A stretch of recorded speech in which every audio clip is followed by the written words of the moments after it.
নমস্কার বন্ধুরা, আমি দিশা। আপনাদের সবাইকে জানাই অনেক অনেক স্বাগত। আজকে আমি আবার আরেকটি রেসিপি নিয়ে আপনাদের সামনে চলে এলাম।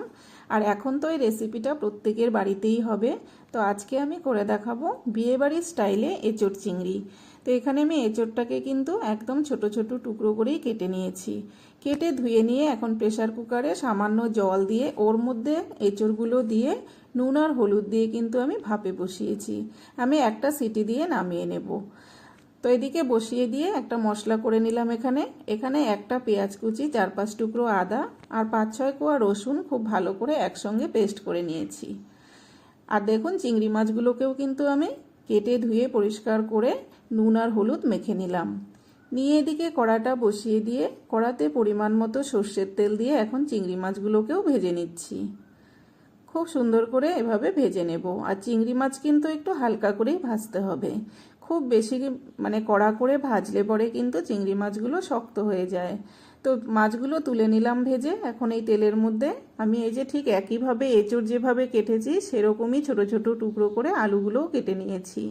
এগুলোকে ওই তেলের মধ্যে ভেজে নিচ্ছি। আর এদিকে দেখুন, এঁচোড়গুলো কিন্তু আমার ভাপানো হয়ে গেছে। আমি প্রেসার কুকারে দিয়েছি, তাতে করে কিন্তু খুব তাড়াতাড়ি করে হয়ে গেছে। আর কড়াতে দিলে কিন্তু বেশ খানিকটা সময় লেগে যায়। তো দেখুন, আলুগুলোও ভাজা হয়ে গেছে, তুলে নিলাম। এখন ওই তেলের মধ্যে আরও কিছুটা তেল দিয়ে এর মধ্যে ফোড়নে দিয়ে দিলাম একটা গোটা শুকনো লঙ্কা, গোটা জিরে আর 2টো তেজপাতা দিয়ে এর মধ্যে একটা টমেটোও দিয়ে দিয়েছি। দিয়ে এখন পেস্ট করে রাখা মশলাটা দিয়ে দিলাম। দিয়ে খুব ভালো করে মিশিয়ে নিয়ে এখন এর মধ্যে দিয়ে দিলাম 1 চামচ হলুদ গুঁড়ো, 1 চামচ জিরে গুঁড়ো, 1 চামচ লঙ্কার গুঁড়ো আর 1 চামচ নুন। যেহেতু আমি এঁচোড়গুলো নুন দিয়ে সেদ্ধ করেছি, সেই জন্য নুনের পরিমাণটা কিন্তু বুঝে দিতে হবে। তো দেখুন, সব কিছু দিয়ে খুব ভালো করে মশলাটাকে মিশিয়ে নিয়ে এখন এখানে আমি 1/2 চামচ চিনি দিয়ে দিলাম। চিনিটা দিয়ে খুব ভালো করে মশলাটাকে এদিকে কষিয়ে নিচ্ছি। আর এদিকে একটা ননস্টিকের প্যান বসিয়ে দিয়ে এখন এখানে পরিমাণ মতো সর্ষের তেল দিয়ে এঁচোড়গুলোকে ভেজে নিচ্ছি।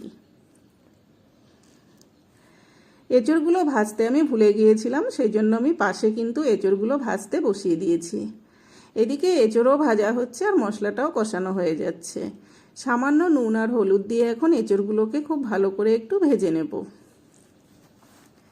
এঁচোড়টা খুব ভালো করে ভেজে নিলে কিন্তু এর টেস্টটা অনেকটাই ভালো হয়। তো দেখুন, এদিকে মশলাটা কিন্তু আমার কষানো হয়ে গেছে। এখন ভেজে রাখা আলুগুলো দিয়ে দিচ্ছি।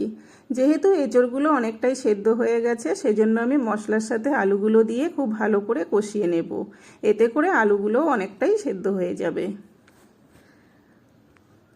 তো দেখুন, এদিকে এঁচোড়গুলোও কিন্তু খুব ভালো করে ভাজা হয়ে গেছে আর মশলাটাও খুব সুন্দর করে আলুর সঙ্গে কষানো হয়ে গেছে। এখন আমি ভেজে রাখা এঁচোড়গুলো এর মধ্যে দিয়ে দিচ্ছি।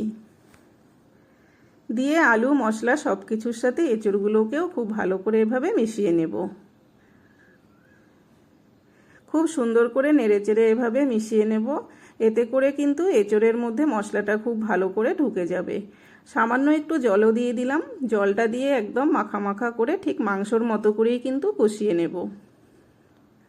তাতে করে কিন্তু এঁচোড়ের টেস্টটা অনেক বেশি ভালো হয়।